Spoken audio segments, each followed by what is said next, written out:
वरुण जैन हमारे सहयोगी जो कि लगातार जनकपुरी में मौजूद है, वहां पर थाने से अपडेट्स हम तक पहुंचा रहे हैं। वरुण, जिस तरीके की तस्वीरें कुरुक्षेत्र से आ रही हैं, सवाल ये पैदा होता है कि दिल्ली पुलिस की तरफ से जब आदेश दिया गया कि कहा गया कि गाड़ी रोक दीजिए, हरियाणा में गाड़ी रोक दी गई, अब आगे क्या होगा? एक ही जगह पर ये लोग खड़े रहेंगे क्योंकि बीच का रास्ता तो निकलना जरूरी है ना?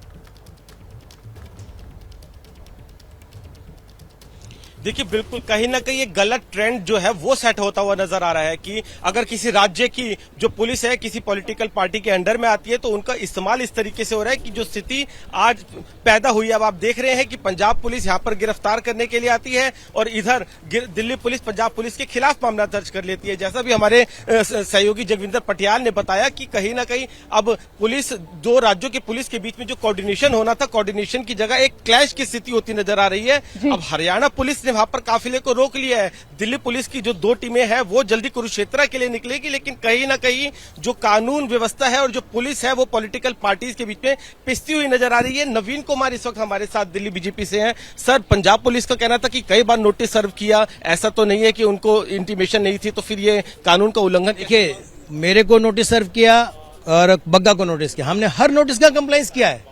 कोई ऐसा नोटिस ही नहीं जिसका कंप्लाइंस ना किया। उन्होंने सवाल पूछा, उसका जवाब दे दिया। लेकिन मुझे एक बात ये बता दीजिए कि पंजाब पुलिस जो है अपहरणकर्ताओं के भेष में आएगी क्या?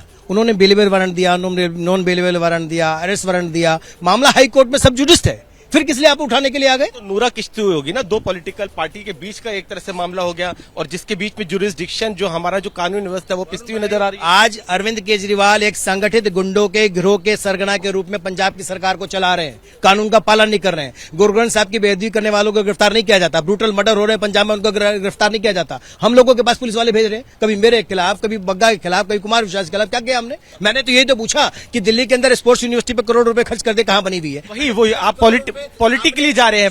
पुल बनाने के अपने घर में खर्च कर दिए, लोग पानी के लिए तरस रहे हैं, वो क्यों खर्च किए? अगर ये सवाल पूछ लिया मैंने, क्या गलत कर दिया क्या?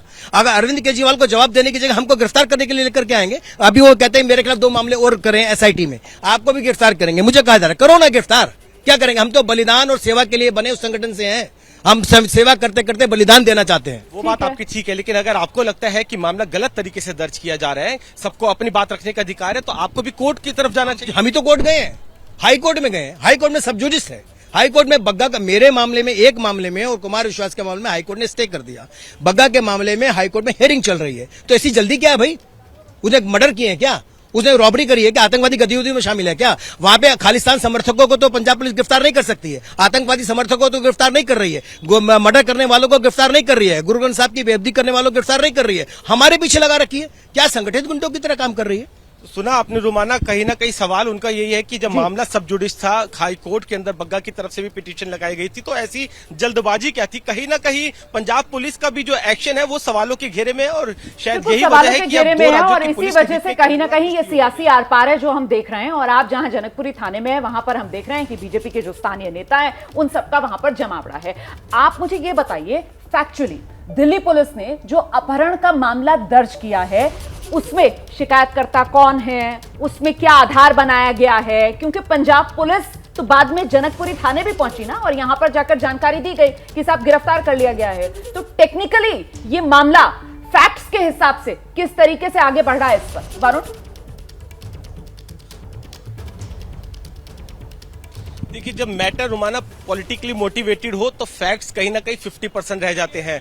कुछ ग्राउंड जरूर है जिनके आधार पर पुलिस ने मामला दर्ज किया। ग्राउंड यही है कि अगर दूसरे राज्य की पुलिस यहाँ पर आई है तो अक्सर ऐसा होता है कि वो लोकल पुलिस को पहले इंटीमेट करती है। इंटीमेशन इसलिए भी जरूरी होता है कि उस जिस राज्य के अंदर पहुंची है वहां पर कहीं ऐसा ना हो कि लॉ एंड ऑर्डर की स्थिति खराब हो जाए, इसलिए लोकल पुलिस इंटीमेशन देती है, लोकल पुलिस का असिस्टेंट लेती है, उसके बाद किसी को उठाने के लिए जाती है। यहाँ पर लोकल पुलिस को इंटीमेट नहीं किया गया था। जो यहाँ पर पंजाब पुलिस पहुंची है वो तब पहुंची है जब वो तेजेंद्र बग्गा को उनके घर से उठाकर ले जा चुकी थी, दिल्ली से लगभग बाहर निकल गई थी। तो पुलिस ने इसी साक्ष्यों को, इसी पूरी पिता की शिकायत को आधार बनाते हुए अपहरण की धारा में मामला दर्ज किया है कि कुछ लोग वरुण लगातार हम तक अपडेट्स पहुंचा रहे हैं, लेकिन इस बीच एबीपी न्यूज आपका चैनल भी कुछ महत्वपूर्ण सवाल उठा रहा है। क्या पंजाब पुलिस ने नियमों का उल्लंघन किया है? यहां पर यह सवाल है, क्या बग्गा की गिरफ्तारी राजनीतिक बदले का मामला माना जाए? ये भी एक सवाल यहां पर उठ खड़ा होता है। क्या राजनीतिक मोहरा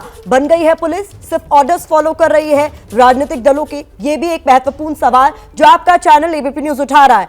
तो वरुण का एक बार फिर से रुख कर लेते हैं। वरुण, ये बहुत महत्वपूर्ण सवाल है जो चैनल अपना एबीपी न्यूज उठा रहा है लगातार, और जैसा कि आप कह भी रहे हैं कि यहाँ पर सीधा सीधा ये दिखाई देता है कि दो राज्यों की पुलिस और वो केवल सिर्फ ऑर्डर फॉलो कर रही है, और इसकी वजह से जो सवाल उठ खड़े होते हैं वो ये कि ये सब पॉलिटिकली मोटिवेटेड है।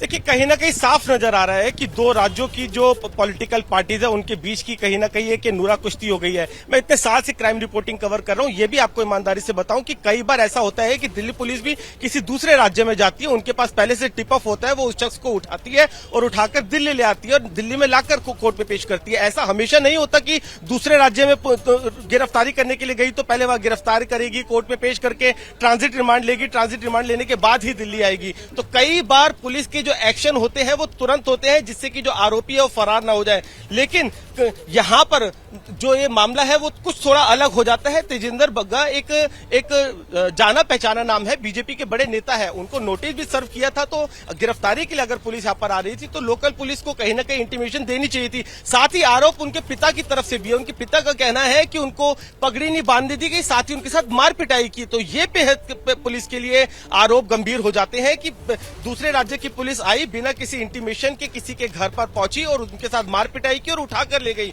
इसीलिए जब पुलिस के पास अब ये मामला पहुंचा, उनके पिता ने शिकायत दी तो पुलिस ने भी मामले को गंभीरता से लिया है और जो पंजाब पुलिसकर्मी है उनके खिलाफ अपहरण की धाराओं में जो मामला है वो दर्ज किया है। जल्द ही पुलिस की यहां से कुछ टीमें निकल सकती है। जैसा कि हमारे चैनल ने भी बताया कि कुरुक्षेत्र में हरियाणा पुलिस ने जो पंजाब पुलिस है उनको रोका हुआ है, तो वही अब यहाँ पर देखना होगा कि स्टैंड क्या होता है। पंजाब के अंदर मामला दर्ज हुआ, पंजाब पुलिस के पास पूरा अधिकार था कि एफआईआर दर्ज करने के बाद वो आए किसी को गिरफ्तार करे। अब यहाँ पर दिल्ली पुलिस के पास मामला गेंद जो है उनके पाले में चली गई है कि आपने हमें क्यों नहीं बताया, आप बिना बताए आए, हमारे राज्य से किसी को उठाकर ले गए, अब हम आपके ऊपर अपहरण का मामला दर्ज करेंगे। और जो गाड़ी है वो बीच में कहाँ रुकी है, वो तीसरे राज्य के पुलिस के पास है। तीसरे राज्य की पुलिस किसके इन्फ्लुएंस में आएगी, किस पॉलिटिकल पार्टी की बातों को मानेगी, ये भी वहां पर बहुत महत्वपूर्ण हो जाता है। तो अब देखना होगा कि पूरा का पूरा एपिसोड कैसे आगे बढ़ेगा। बिल्कुल, और इस पर नजर बनी हुई है कि अब आगे क्या, यहां से अब किस तरीके से आगे स्क्रिप्टिंग बढ़ेगी, क्योंकि फिलहाल महज कठपुतली खाकी जो है दोनों राज्यों की वो नजर आ रही है। और इस बीच सियासी निशाना तेजिंदर बग्गा की गिरफ्तारी पर कुमार विश्वास की तरफ से सियासी निशाना साधा गया है। बिना नाम लिए कुमार विश्वास ने दिल्ली के मुख्यमंत्री अरविंद केजरीवाल को तानाशाह कहा है।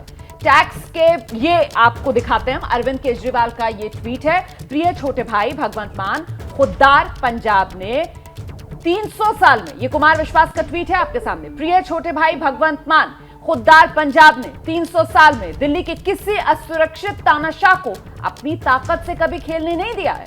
तो देखिए किस तरीके से दिल्ली के असुरक्षित तानाशाह, नाम कहीं नहीं है लेकिन सीधे सीधे निशाना अरविंद केजरीवाल पर है। आगे लिखते हैं, पंजाब ने तुम्हारी पगड़ी को ताज सौंपा है, किसी बोने दुर्योधन को नहीं। पंजाब के लोगों के टैक्स के पैसों और उनकी पुलिस का अपमान मत करो। तो ये ट्वीट है कुमार विश्वास का, लिखते हैं, पगड़ी संभाल जट्टा। भगवंत मान का नाम लेकर उनको संबोधित करते हुए ये ट्वीट कुमार विश्वास का, इसमें दूर दूर तक कहीं नाम नहीं लिया है अरविंद केजरीवाल का, लेकिन सीधे सीधे कुमार विश्वास के निशाने पर अरविंद केजरीवाल ही हैं। दिल्ली के मुख्यमंत्री अरविंद केजरीवाल को अपने इस ट्वीट के जरिए बिना नाम लिए तानाशाह करार दे रहे हैं।